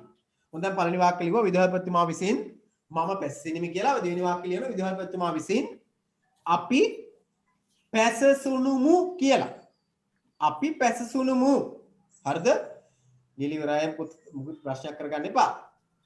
ලියන්න කලින් මම ඉක්මන් කරලා ඉතිරි වගේ ටිකත් අපි නිකන් කතා කරගෙන ගියොත් ඊළඟ වැක විදුහල්පතිතුමා විසින් තුන්වෙනි වාක්‍යය කියනකො එහෙනම් කවුරු හරි විදුහල්පතිතුමා විසින් තෝ නුඹ නැත්නම් නුඹ පැස සිනිහි නුඹ පැස සිනිහි. ඊළඟට ඒක ඉස්සරහ වාක්‍ය විදුහල්පතිවරුන් විසින් නුඹලා පැසසුනුහු. මම කියාගෙන යනවා ඔයගොල්ලෝ ලියන්න එපා මේ වෙලාවේ මම මේ කියන එක. පස්සේ ඔයගොල්ලෝ ලියන්න. ඔයගොල්ලෝ දුන්නේ වෙන එකක් නෑ. ඒක වෙන වාක්‍යයක් ලියන්න පුළුවන් වඩාත් හොඳයි. ඊළඟට මම යනවා ඒකේ පස්වෙනි වාක්‍ය පළවෙනි එකේ විදුහල්පතිතුමා විසින් ඔහු විදුහල්පතිතුමා විසින් ඔහු පැසසිනි. විදුහල්පතිතුමා විසින් ඔහු පැසසිනි. ඒකේ බහුවචන වාක්‍ය කියන 6 වෙනි එක විදුහල්පතිවරුන් විසින් ඔව්හු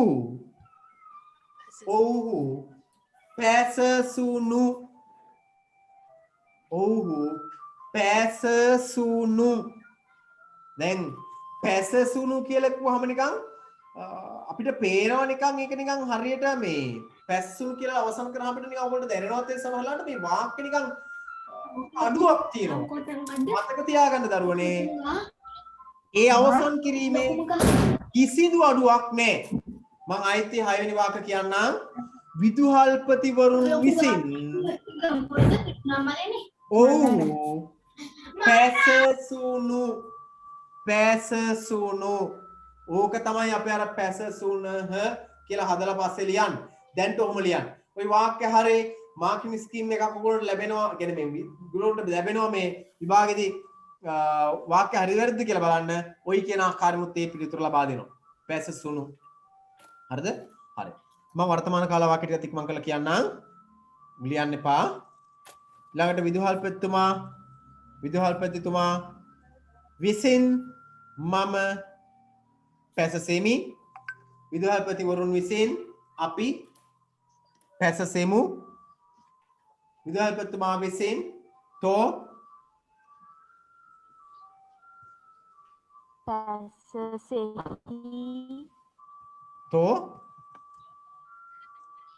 පැසසෙහි තෝ පැසසෙහි. ඊළඟට විදුහල්පතිවරුන් විසින් තොපි පැසසෙහු. වර්තමාන කාලේ ගත්තොත් අනිත් ප්‍රථම පුරුෂයේ විදුහල්පතිතුමා විසින් ඔහු පැසසේ. ඊළඟට පැසසේ කියලා වාක්‍ය අවසන් කරන්න පුළුවන්. ඊළඟට විදුහල්පතිවරුන් විසින් ඔහු පැසසෙති. අනාගත කාලෙත් මම එහෙම ටක් ගාලා කියන්නම්. විදුහල්පතිතුමා විසින් මම පැසසෙන්නෙමි. විදුහල්පතිවරුන් විසින් අපි පැසසෙන්නෙමු. ඊළඟට විදුහල්පතිතුමා විසින් නුඹ පැසසෙන්නේහි. විදුහල්පතිවරුන් විසින් නුඹලා පැසසෙන්නේහු. ඊළඟට විදුහල්පතිතුමා විසින් ඔහු පැසසෙන්නේ ය අලුතෙන් දාගත්ත නිපාතයක් වාක්‍ය අවසන් කරන්න ඕන නිසා. ඊළඟට විදුහල්පතිවරුන් විසින් ඔහු පැසසෙන්නෝ ය. සමහරලාට ඔයගොල්ලෝ ඉගෙනගෙන නැති වෙන්නත් පුළුවන්. මේ ටික ඉගෙනගෙන තියෙන්නත් පුළුවන්. මේ විදිහට ඉගෙනගෙන නැතිව ඇතේ කියලා මම හිතනවා මේ ටික ප්‍රත්‍ය ගන්නවලා. ඒක නිසා මේ ප්‍රත්‍ය ගැනීම තුළ අපි යමක් පැහැදිලි කර ගන්නවා. මොකක්ද පැහැදිලි කරගන්නේ? හරියටම වාක්‍යයක ප්‍රත්‍ය ගන්නවලා ආඛ්‍යාතයක් ගොඩනගන්නේ කොහොමද කියලා. ප්‍රත්‍ය ගැනීම ආඛ්‍යාත නිවැරදි ගොඩනගලා තියෙන්නේ කොහොමද කියලා ඔයගොල්ලෝ ඉගෙන ගන්නවා. නිසා මම හිතනවා මේ කර්මකාර ආඛ්‍යාත නිර්මාණය කිරීම පිළිබඳව මන අවබෝධයක් ඔයගොල්ලෝ මේ විදිහට ලබා ගන්නට ඇති. ඒ නිසා මේ ප්‍රත්‍ය පාඩම් කරගන්න කියනවාම නෙවෙයි. නමුත් ඔයගොල්ලන්ට හුරුණා විභාගෙදි තාම පහසු වෙනවා. මේ ප්‍රත්‍ය ටික ඔයගොල්ලන්ට යම් මට්ටමකින් මතකයේ හුරුවක් තියෙනවා නම් අනිවාර්යෙන් මතක තියාගන්න ඔයගොල්ලන්ට තාම පහසු වෙනවා විභාගෙදී. මොකද විභාගෙදී කියලා නෙවෙයි සාමාන්‍ය අපිට වාක්‍ය ලියන්න උනත් අපිට පහසුයි. ප්‍රත්‍ය මතක නම්. වර්තමාන කාලේ ඒකවචන ප්‍රථම පුරුෂ පත්‍ය ඒ කියලා දන්නවනම් ටක් ගාලා හරි ලේසි වාක්‍ය ලියන්න. වර්තමාන කාල ප්‍රථම පුරුෂ බහුවචන පත්‍ය ඉති කියලා මතක වෙනවනම් ටක් ගාලා හරි ලේසි. ඊළඟ අතීත කාල ප්‍රථම පුරුෂ ඒකවචන පත්‍ය ඉනි කියලා මතක් වෙනවනම් හරි ලේසි. මේක කාටරි ගැටලුවක් තියෙනවා අහන්න මේ අතරේ ගැටලුවක් නෑ අපි ප්‍රශ්න තියෙනවා निराකරණය කරගෙන යන්නට ඕන. හරි කර්මකාරක වාක්‍ය ඉගෙන ගත්ත නෙවෙයි කර්මකාරක ආඛ්‍යාත ඉගෙන ගත්ත කියන එක මතක තියාගන්නකො මෙතෙන්දි. කර්මකාරක වාක්‍ය ඉගෙන ගත්ත නෙවෙයි කර්මකාරක ආඛ්‍යාතයි අපි ඉගෙන ගත්තේ. කර්මකාරක ආඛ්‍යාතයි අපි ඉගෙන ගත්තේ. ඒක නිසා ඒක විතරක් පොඩක් මතක තියාගන්න කර්මකාරක ආඛ්‍යාත ඉගෙන ගත්ත බව. ඊළඟට අපි කර්මකාරක වාක්‍ය ඉගෙන ගන්නවා අපි ඊළඟ මාතෘකාවේදී. ව්‍යාකරණ මාතෘකාවේදී. හරිද? ඔයගොල්ලන්ට දැන් ප්‍රශ්නයක් තියෙන ගැටලුව තමයි මේ අපිට දැන්ට තියෙන ප්‍රශ්නේ තමයි දැන් අපිට නිබන්ධනයක් ලබා දුන්නත් print කර ගැනීමේ ගැටලුව ඔයගොල්ලන්ට ඇති වෙනවා. print කර ගැනීමේ ගැටලුවක් ඔයගොල්ලන්ට තියෙනවා. එතකොට මෙන්න මේ නිබන්ධනය ඔයගොල්ලන්ට ලබා දෙන්නට ඕන මම. මෙන්න මේ නිබන්ධනය ඔයගොල්ලන්ට ලබා දෙන්නට ඕන. ඉතාලම ඉක්මනින් ඔයගොල්ලෝ අතරපත් වෙන්නට ඕන. අපි මේ නිබන්ධනයේ මම ඔයගොල්ලන්ට ගිය සතියේ මතක් කරා සියලුම වාක්‍ය රීති කොටස් මෙහි අන්තර්ගතයි. සාමාන්‍ය පෙළ විතරක් නෙවෙයි උසස් පෙළ සහ උසස් තරග විභාග ඇතුළු සියලුම දේවල් වල තියෙන සියලුම වාක්‍ය රීති ඔයාලට අවශ්‍ය නැති දේවල් තියෙන වාක්‍ය රීති මෙතන.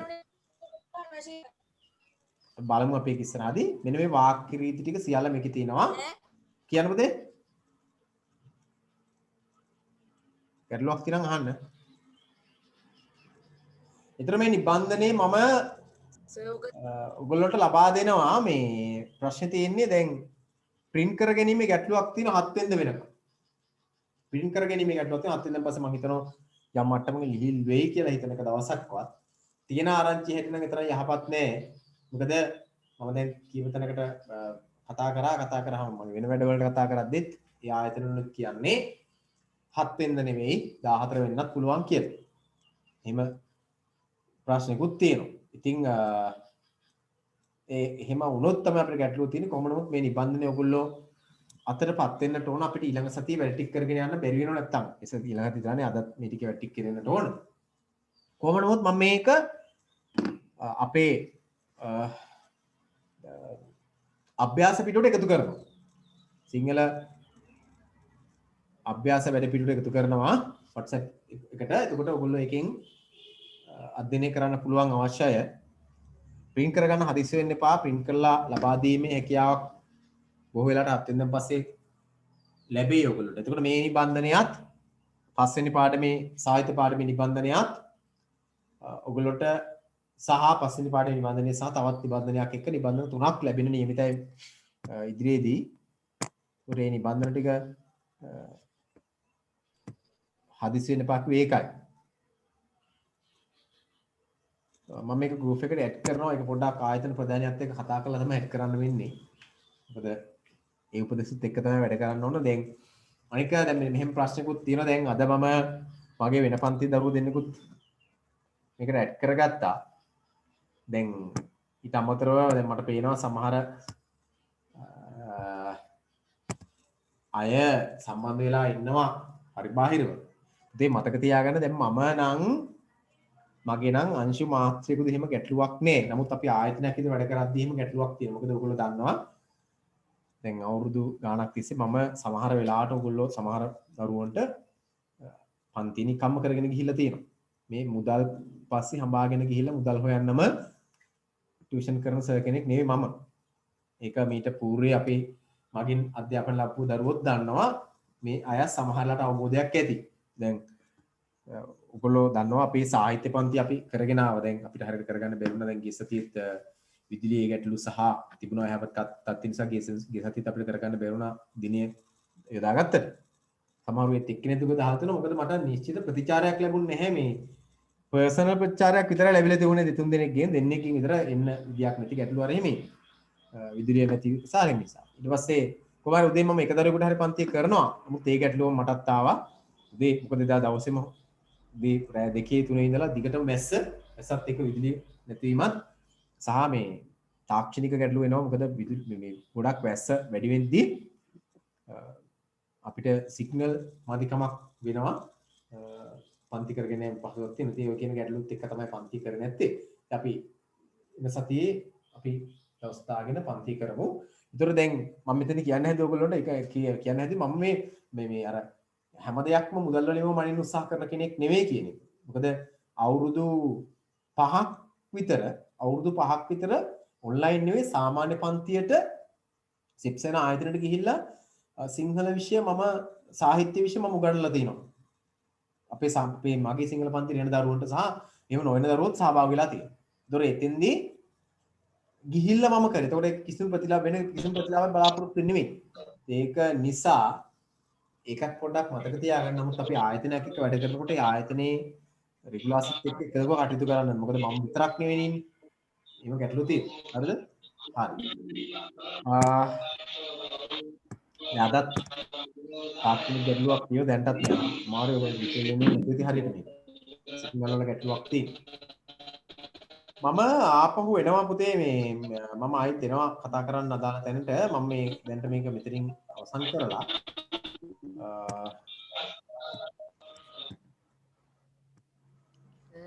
ඒක නිසා දැන් පොඩ්ඩක් බලන්න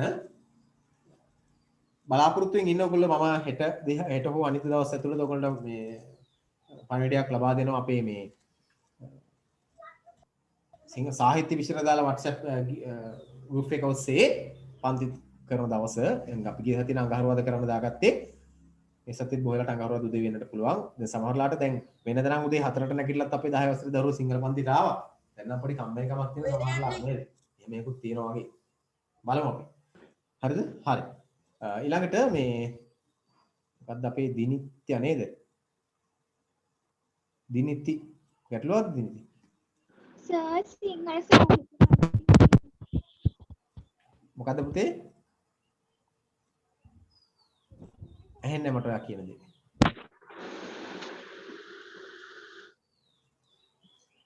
දිනිත්‍යා පෙරේරා. ගැටලුවක් ඔව් වගේ. සර් කියන්න පුතා. සිංහල සාහිත්‍ය පන්ති තියෙනවද සර්? ඔව් සිංහල සාහිත්‍ය පන්තිය පුතේ මේ අපේ අනිත් දරුවෝ නම් දන්නවා. මේ සිංහල සාහිත්‍ය පන්තිය මම මගේ සිංහල පන්තියේ දරුවන්ට අමතර පන්තියක් විදිහට නොමිලේ කරගෙන ගියේ. ඒක එහෙම දිගටම කරගෙන යනවා. උපකාරයක් විදිහට. ඒක මේ අදී පටන් ගන්න එකක් නෙමෙයි. මම සිංහල පටන් ගත්ත දැන් අවුරුදු මේ 15 අවුරුදු මම සිංහල විෂය කරගෙන යන්නේ. හරිද? 15 අවුරුදු සිංහල විෂය කරන් යන්නේ සාමාන්‍ය පිළිටු ගන්න පටන් ගෙන අවුරුදු 13ක් වෙනවා. මට එච්චර වයස නැති වුණාට ගණපු කාලේට වයසයි. හරිද? හරිනේ? ඒක නිසා මේ ඒ කාල සීමාව තුළ අවුරුදු 5ක් 6ක් විතර මම සිංහල සාහිත්‍ය විෂය අපේ දරුවන්ට නොමිලේ කියලා දුන්නා. මේ අවුරුදු දෙකේ මේ තාක්ෂණයත් එක්ක මෙහෙ වෙද්දි තමයි මේකේ පොඩි පොඩි ගැටලු ආවේ. දැන්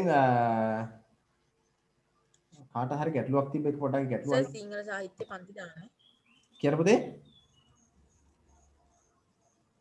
සිංහල සාහිත්‍ය පන්ති කවදද? සිංහල සාහිත්‍ය පන්ති අපි ගිය සතියේ දාගත්තේ අඟහරුවාදා උදේ 6ට කරන්න. තිබුණා අයහපත් තත්ත්වයක් එක්ක කරන්න බැරි වුණා. සිංහල සාහිත්‍ය පන්තිවල දාලා නිබන්ධනයකුත් මම ඔයගොල්ලෝ ලබා දීලා ඇති. එදාට මම තව නිබන්ධනයක් දෙන්න බලාපොරොත්තු වෙමින් හිටියේ. නමුත් පන්ති කරන්න නැති නිසා ගැටලුවක් ආවා. ඒ නිසා සම්බන්ධ නැහැ සම්බන්ධ වෙන්න පන්තියත් එක්ක ඒ පන්තියට සම්බන්ධ වීමට කිසිදු සීමා කිරීමක් නැහැ. මම Facebook පිටුරත් එකතු කරලා තියෙන්නේ සම්බන්ධ වෙන්න පුළුවන් අයට සම්බන්ධ වෙන්න කියලා. ඕනෑම දරුවෙකුට සම්බන්ධ වෙන්න පුළුවන් සාහිත්‍ය විෂය කරන උපකාරයක් විදිහට පන්ති කරන්නේ. ඒක නිසා ඒකට සම්බන්ධ කරන්න පුළුවන් අය හැම කෙනෙකුට සම්බන්ධ වෙන්න කියන්න. ඒක මේ පන්ති ආවයි කියලා ගැටලුවක් වෙන්නේ නැහැ. ඕන කෙනෙකුට උපකාරයක් විදිහට කරන පන්තියක්. හරිද? හරි. එහෙනම් විඩියෝ කතා කරන තේරුමක් නැහැ. වෙන මොනවද ගැටලු නැහැ කියලා මම හිතනවා. දැන් ඔයගොල්ලන්ට මම පාඩම් කරගන්න දුන්නු කොටසකට මම ඔයගේ අවධානය යොමු කරනවා. මේ හරි අවිෂ්ක. එතකොට මේ ගැටලුවක්ද ඔයාලට? නෑ නේද? හරි. එතකොට අපි අනික් කාරණාව තමයි ඔයගොල්ලෝ අභ්‍යාස කරලා මම වැඩපිළිවෙලට එකතු කරන්න කියලා කිව්වා. නමුත් බොහොම අවම පිරිසක් තමයි මේ අභ්‍යාස කරන්නේ. බොහොම අවම පිරිසක් කරන්නේ. දැන් මම ලිස්ට් එකක් ලියනවා. ගොඩක් නෑනේ. අද මම බැලුවා බොහොම ටිකයි ඉවලා තියෙන්නේ. මේපු නැති අය වැඩි ප්‍රමාණයක් ඉන්නේ. ඒ නිසා මම ඒක කරපු අය අරගෙන ඉවරලා නොකරපු අය ගෙවල් වලටවත් කතා කරන්න වෙනවා. ඉතින් මෙහෙම වැඩ කරලා වැඩක් නැහැ. අපරාධ ගෙවල් වලට පෞද්ගලිකව කතා කරන්න වෙනවා. ඒක නිසා ඒ වැඩ ටික කරන්න අනිවාර්යයි. හරිද? හරි. අපි වැඩ පිටුවක් හදලා තියෙන්නේ මම වැඩ පිටුවක් හදලා my teachers අපේ 10 වසරට දාලා my teachers WhatsApp account එකේ ගිනුමේ ටිකක් ඉහළට ගිහින් බලන්න ඇති මේ සිංහල සිංහල අභ්‍යාස වැඩ පිටුව කියලා එකක් හදලා තිනවා WhatsApp group එකක්. ඒකට එකතු වෙන්න. තවම එකතු වෙච්ච නැති අය තියෙනවා. අතර මම බැලුවා ඉන්න ප්‍රමාණයට වඩා ගොඩක් අඩු එකතු වෙලා තින්නේ.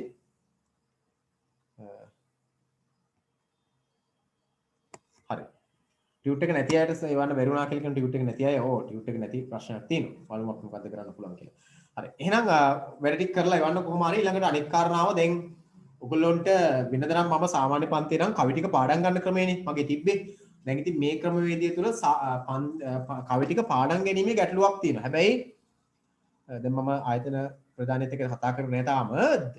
දැන් 8 9 නම් මම කවි ටික ගන්නවා. දැන් ඔයගොල්ලෝගේ කවි ටික ලබා ගැනීමේ හැකියාව තියෙනවා. 8 9 කවි ටික මම ගන්නවා. කොහොමද කවි ටික ගන්නෙ?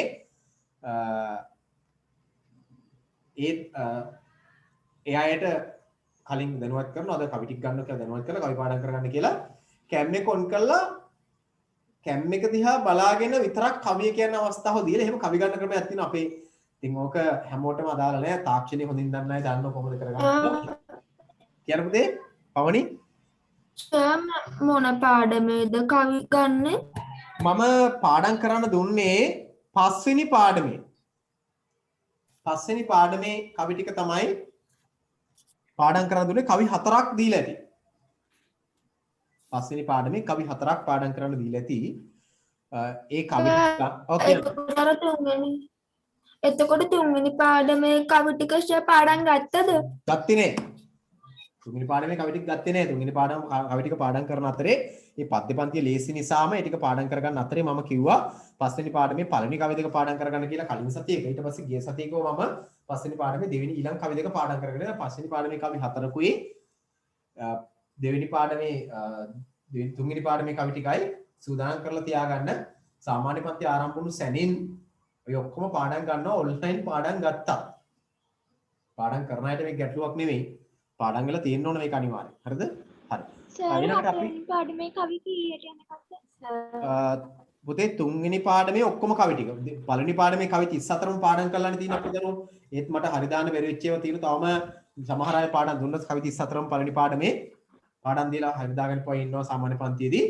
ඒ වගේම දෙවෙනි පාඩම නම් දෙවෙනි පද්‍ය පන්තිය කියන්නේ බුද්ධිල කාවෙන් එන කවි ටික. ඊළඟට තුන්වෙනි පාඩමේත් කවි ටික ලියන්න දීලා පාඩම් දුන්නු අය නෑ මං හිතන්නේ තවම. එහෙම. ඒක බේසික් පද්‍ය පන්ති නිසා මම ඒකට වැඩි වෙලාවක් ගත්තේ නෑ පාඩම් වෙනෙන්නම ගන්න. ඒ කවි ටික ගන්නවා මේ හරි දාන විට. උරක් තව මාසයක් වගේ යනකොට එකක් හමාරක් විතරවට මේක සාමාන්‍ය අතවත්තටපත් වෙන්න බෑ. නැත්නම් අපේ රටට දුවන්න බැරි වෙනවනේ නේද? අපේ රට ඒ තරම් යහපත් ආර්ථික හැකියාවක උත්තරටක් නෙවෙයි තවම. මොකද මමත් ඉගෙන ගත්තේ සංවර්ධනයෙන් පවතින රටක් කියලා. ඔයගොල්ලොත් ඉගෙන ගන්නවා සංවර්ධනයෙන් පවතින රටක් කියලා. තව පරම්පරා කීයකට මෙහෙම ඉගෙන ගන්න මේත් දන්නේ. ඉතින් මේක වහාම වෙනස් වෙන්නට ඕන නේද?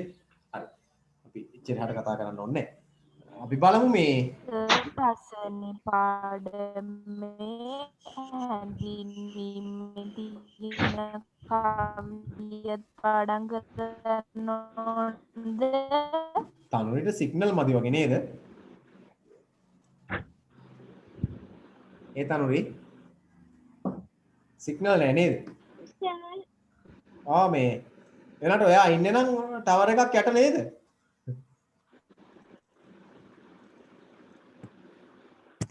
ටවර් එකක් පාමුල ඉන්නේ තනුරි. ඒ වුණාට සිග්නල් නම් මදි වගේ. සර් හතරවෙනි පාඩමේ කොතනට යනකම්ද කවි පාඩම් කරන්න ඕන සර්? පස්වෙනි පාඩමේ කවි 4යි. සාමාන්‍ය පන්තියට සහභාගී වෙන හැම කෙනෙක්ම කියන මට්ටම දක්වා පාඩම් කරගන්න පන්ති පටන් ගත්ත පළවෙනි දවසේ ඉඳලා මේක නිරීක්ෂණය වෙයි. පන්ති පටන් ගන්න අවස්ථාව ලැබුණොත් නිබන්ධන ලැබුණාම මේක පාඩම් කරන දේවල් පාඩම් කරන්න. හරි අපි ඇති කතා කරා විනාඩි 10කට ඩී අපි එකට ගත්තා මේ ප්‍රශ්න ටික විසඳ ගන්න. බලමු අපි මේ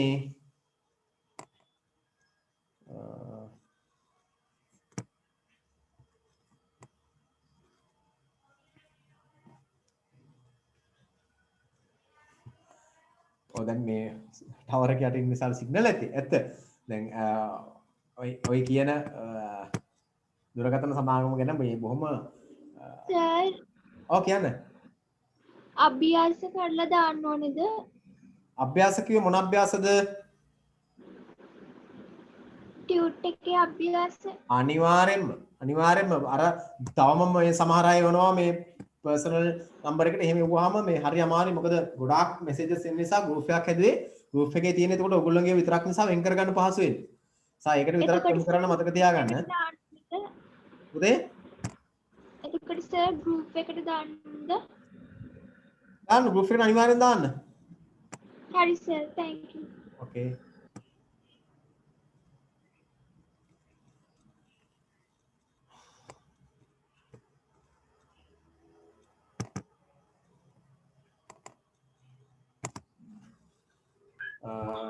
දැන් සමහර කෙනෙකුට හිතෙනවා ඇති වෙන්නේ මෙහෙම ප්‍රශ්නයක්.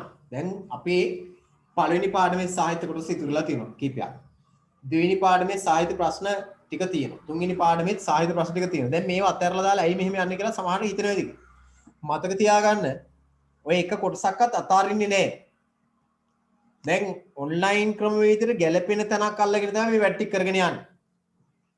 ඔන්ලයින් ක්‍රමවේදයට ගැලපෙන තැනක් අල්ලන් තමයි මේ වැට්ටික් කරන්නේ. ඒක නිසා තුන්වෙනි පාඩම අපි ආපු වෙනවා. තුන්වෙනි පාඩමේ නිබන්ධන ඔයගොල්ලන්ට සාමාන්‍යයෙන් ඔන්ලයින් වලින් ලැබුණේ නැහැ. දැන් ඔන්ලයින් වලින් ලබා දුණු නිබන්ධන ටිකට ඉඩක් දෙන්න වෙනවා. මොකද ඒක ඒ ඔන්ලයින් නිබන්ධනේ හදලා තියෙන ඔන්ලයින් ක්‍රමවේදී කරන්න පහසුයි. ඉතින් පළවෙනි පාඩම, දෙවෙනි පාඩම, තුන්වෙනි පාඩම ගත්තාම මේ පාඩම් වල සාහිත්‍ය පාඩම් වල නම් එක ටිකක් වැඩිපුර තියෙන්නේ ලියන ඒවා ඔන්න අභ්‍යාසනේ තියෙන වැඩිපුර. ඒක හදලා තියෙන්නේ සාමාන්‍ය පන්තිර ගැලපෙන්න. නමුත් මේ නිබන්ධනේ හදලා තියෙන ඔන්ලයින් පන්තිර ගැලපෙන්න. ඒතර දැන් කෙනෙකුට හිතෙන්න පුළුවන් අර පාඩම් ටික අතරලා දාලා මෙතෙන්ට පැන්නේ මොකද කියලා. එහෙම පැනලා නෙවෙයි. ඒවා තියෙනවා එහෙම. ඒවා අමතක කරලා නැහැ. මේ වැඩ ටික එහෙම අනිවාර්යෙන් ඉතුරු ටික කරන්නට ඕන. මේ වැඩ කරන අතරේ ඒ නිබන්ධන වල තියෙන වැඩිපුරම සාමාන්‍ය පන්ති වල අභ්‍යාස මට්ටමින් කරන වැඩ. දැන් සාමාන්‍ය පන්තියක් නොවන මේ ඔන්ලයින් තාක්ෂණය තුල කියන්නේ නැත්නම් මාර්ගගත අධ්‍යාපන ක්‍රමය තුල මේ පන්තියේදී අපිට කරන්න වෙන ප්‍රමාණය වෙනස් වෙන නිසා මොකද අපි මේ ක්‍රමවේදයක අපි සටහන් කතා කරගෙන ඉන්න වෙලාවට බෑ විස්තර කරගෙන කතා කරන් යන්න තියෙන්නේ මොකද මේ කාල සීමාව ඉතාම සීමිත සහ වටින නිසා අනවශ්‍ය දේවල් කරන්න බෑ ඒක නිසා ඒක පොඩ්ඩක් මතක තියාගන්න ඒකයි මේ මෙතෙන්ට අපි ආවේ ඒතර මේ බැද්දේගම සහ කුසපබා කියන චිත්‍රපටි දෙකම පහුගිය දින කීපය තුළ දෙවරකට වඩා විකාශය වුණා. දෙවරකට වඩා කුසපබා තිබුණ මට මතක විදිහට පළමු දවසේ ඊයේ පෙරේදා හරියට කලින් දවසේ. බලපු කවුරු හරි ඉන්නවද? අඩුම තරමින් දැන් සාහිත්‍ය රසාස්වාද විෂය කරන අයවත් ඒක බලලා තියෙනවා. දැන් ඒව බලන්න ඕන. සාහිත්‍ය කියලා කියන්නේ ඒවටනේ. ඒව බලන්න ඕන. ඒව බලන්නට ඕන. හරි. බලන්න මේ ළඟට දැන් බැද්දේගම චිත්‍රපටයත් බලන්න ඕන. බැද්දේගම වෙනද නම් අපි සාමාන්‍ය පන්තියේදී තිරයක් භාවිතා කරලා චිත්‍රපටිය නරඹන අතරේ සාකච්ඡා කරනවා ප්‍රශ්න වලට ගැලපෙන්න යම් යම් සිදුවීම්. දැන් අපිට ඒක කරගන්න වෙන්නේ නැහැ දැනට තියෙන වාතාවරණයත් එක්ක. බලමු අපි ඉස්සරහදීම අවස්ථාවක් ආවොත් කරන්න පුළුවන් කමක් ලැබෙයිද. හරිද? එතකොට දැන් නවකතාව පිළිබඳව අපි ඉදිරි සාකච්ඡා කරනවා. මෙන්න මේක පාඩම් කරගන්න ඕන ඔයගොල්ලෝ මම කලින් දවසකත් කිව්වා. මෙන්න මේ කොටස ලේනාඩ් උල්ෆ් ක්‍රිස්තු වර්ෂ 1880 සිට 1869 AP ගුණරත්න අනුවර්ධනය කරන ලද කියන කෙනා බැද්දේගම කියන මෙන්න මේ මාතෘකාවට අදාළ මේ කොටස ඔයගොල්ලෝගේ පෙළ පොතෙන් උද්දෘත කරලා අරගෙන තියෙනවා. දැන් මේ නිබන්ධනේ නැති අයත් මගෙන් ඉල්ල ගන්න. මම දන්නවා සමහර අය ගාව නැහැ කියලා මේ නිබන්ධනේ. මේ නිබන්ධනේත් අපේ ගෲප් එකට දාලා තියෙනවා. ඒ ගෲප් එකේ නැති අයත් ඉන්නවා. මොකද මයි ටීචර්ස් නැති අය ඉන්න නිසා. මේක ඉල්ල ගන්න මේ නිබන්ධනය ලේනාඩ් වුල්ෆ් කියන මෙන්න මේ කොටසට දාලා මේ උද්දෘත ටික නැත්තම් මේ හැඳින් මේ හිස්තැන් තියෙන මේ ටික ගත්තේ මම ඔයගොල්ලෝ දන්නවා කොහෙන්ද අරන් තියෙන්නේ කියලා ඔයගොල්ලෝගේ පෙළ පොතෙන් අරන් තියෙනවා. සාහිත්‍ය පොතෙන් අරන් තියෙන මේ උද්දෘතය හතරවෙනි පාඩමේ හැඳින්වීම මේ. ඒතර මේ හිස්තැන් තියලා තියෙන ඔයගොල්ලෝ දන්නවා දැන් මේ වෙද්දී මේ හිස්තැන් තියලා තියෙන්නේ ඔයගොල්ලෝ පාඩම් කරගන්න ඕන ටික. මේ ටික පාඩම් කරගන්න ඕන. ඉතින් ඔයගොල්ලෝ දැන් සාමාන්‍ය පන්ති අපිට කවද පටන් ගන්න දීලා කියන්න බෑනේ. ගණිත පටන් ගන්න වෙන්නේ නෑනේ. ඉතින් ඔයගොල්ලෝ මේක පාඩම් කරලා තියාගන්න.